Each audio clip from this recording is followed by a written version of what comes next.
Hello, welcome back to another video on my Spark 143 model reviews, and today we're talking about the 2013 Viper GTS-R.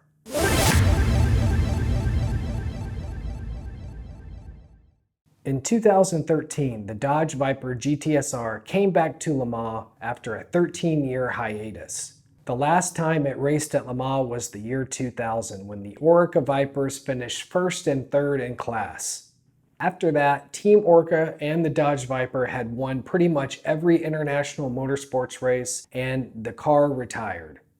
Fast forward to 2013, the Gen 5 Viper was released to the public along with the GTS-R.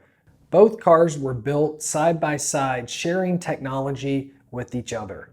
This news ignited a spark within the Viper community and race fans alike. The Viper is one of the most popular race cars to ever hit the track. The enthusiasm could be heard all around the world. The 2013 Le Mans race was also the 90th anniversary, so having two factory-backed Vipers entered for the race, excitement was already brewing.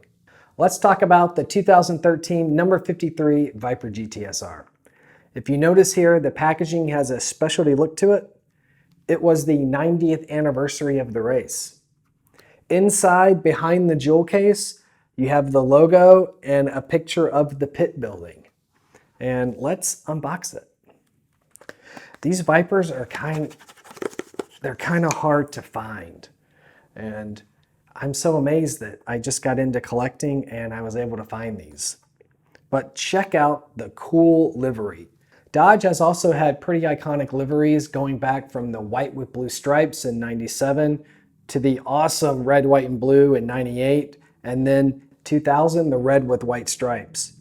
Ralph Gilles said that he wanted to do something fresh this year since it's coming back after such a long time, and to give it a cool look and something different. So they went with silver with color accents on the top. So number 53 has blue, and it has the cool striker logo on the top of the roof, and with these cool red pinstripes going down around the car. This might be my favorite actually, because blue is one of my favorite colors and I think it complements the silver so well.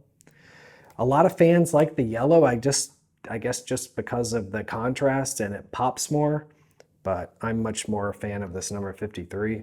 It looks so great. The Viper has such an iconic shape, and to see this Gen 5 GTS-R, they really did a great job with the design, Dodge and SRT, and even Spark. I can't believe how accurate this model looks.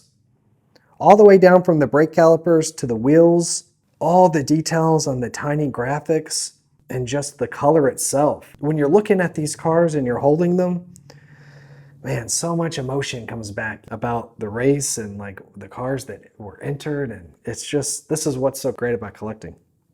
The drivers on this number 53 car were Ryan Diazol, Dominic Baumbarker, and Mark Goossens. It finished 6th in class. Now let's open up the number 93 yellow Viper. Here's the sister car to the number 53 Viper, the Pennzoil number 93.